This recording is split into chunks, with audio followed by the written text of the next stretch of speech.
Karibu tena mtazamaji wa Channel 10 Plus, na sasa ni wasaa wa habari za biashara na uchumi. Mimi ni Filipina Ndwata, twende tuwe sote. Benki ya CRDB imezindua mikopo maalum inayowalenga wazabuni waliokwisha kukamilisha kazi za wateja wao, lakini wanasubiri muda maalum wa makubaliano ya kimkakati ili waweze kulipwa. Tujiunge na taarifa ya mwanauchumi wetu.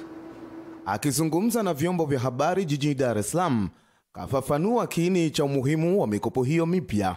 Afisa biashara mkuu wa bodi ya benki ya CRDB Boma Rabila amesema katika kipindi hiki ambacho uchumi wa nchi unakuwa kwa kasi, kampuni nyingi zinatumia mfumo wa zabuni kununua bidhaa na kulipia huduma.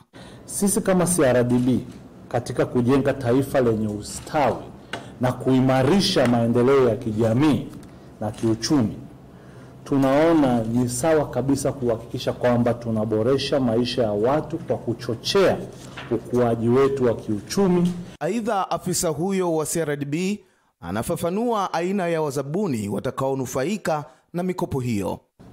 Baada ya mzabuni kutoa huduma au bidhaa, na akishafanya hivyo, yapaswa kuhakikisha kwamba mteja wake amethibitisha, yani ile taasisi aliyoipelekea bidhaa imethibitisha.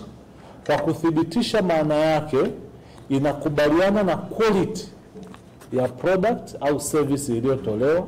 Ishara tosha ya nia ya benki ya CRDB kuendelea kusimamia kwa dhati azima yake juu ya kuboresha maisha ya watu na kuchochea ukuaji wa uchumi.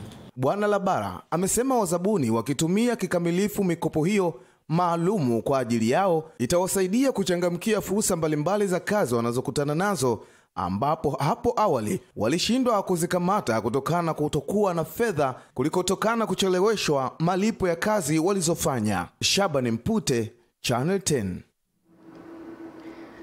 Kukosekana kwa tafiti sahihi za masoko ya bidhaa za wajasiriamali na mahitaji ya masoko ya nje na ndani inatajwa kuwa ni miongoni mwa sababu za wajasiriamali wengi kushindwa kufikia malengo licha ya uwezeshaji wanaoupata toka serikalini na wadau wa maendeleo. Hatua hiyo inatajwa kuwa sababu ya vijana wengi kushindwa kujiingiza kwenye miradi ya ujasiriamali kwa kile wanachokiona ni kupoteza wakati na kusubiri kazi za kuajiriwa. Tupate taarifa zaidi.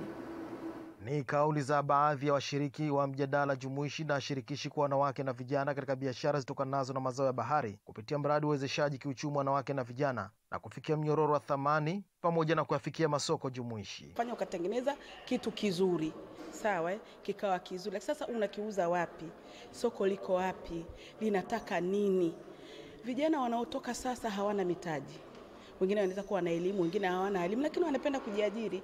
Sasa wanakuona wewe huko siku zote na hutoki, watafuta hii ajira. Aidha, wadau hawa wanasema tafiti za masoko ya hakika bidhaa za wajasiriamali, upatikanaji wa vifaa, mitaji na kuzipa thamani bidhaa za wajasiriamali utengeza ushindani kuyafikia masoko ya kimataifa. Kuna nchi ambazo kabisa hazina maziwa na hazizalishi.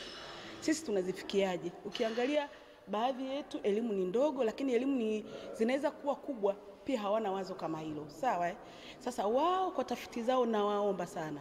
Najua wana jitihada nyingi na wakishirikiana na serikali, lakini tujue masoko yako wapi na yanahitaji nini. Matarajio yangu ni kuinteract na wao, kuangalia jinsi masoko yao wanavyoyafanya na sisi pia masoko yetu tunavyoyafanya, kuweza kujifunza kutoka kwao na pia kujifunza kutoka kwetu sisi huku Zanzibar kwenye upande wetu wa uchumi wa blue. Kiongozi wa mradi uwezeshaji wanawake kiuchumi na vijana na kuongeza mnyororo wa thamani ya mazao ya bahari, Rachel Jambo, anasema mradi unajikita kuibua changamoto na kuziwasilisha serikalini na wadau wa maendeleo na kueleza wajasiriamali fursa zilizopo nje ya masoko ya ndani.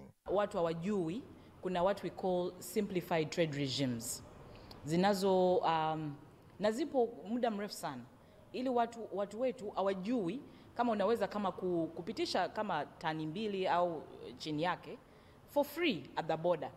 So wanatumia panya routes na just because of hawajui kama hiyo fursa ipo ya kuchukua bidhaa zako bila kutumia panya roots. Mkutano huo ulioendeshwa kwa mfumo wa majadiliano chini ya taasisi ya Kilimo Trust umehudhuriwa na viongozi wanaohusika na sekta za uchumi na sekta za uvuvi bara na visiwani na wachakataji wa mazao ya baharini ikiwemo dagaa, samaki, mwani na mazao mengine ya bahari. Juma Kasim, Channel 10, Zanzibar. Naam, na taarifa hiyo kutokea huko visiwani Zanzibar ndivyo ambavyo inatamatisha habari za biashara na uchumi, na tuende mapumziko mafupi. Tukirejea utaungana naye Edeni Bahati, golikipa wa kisasa.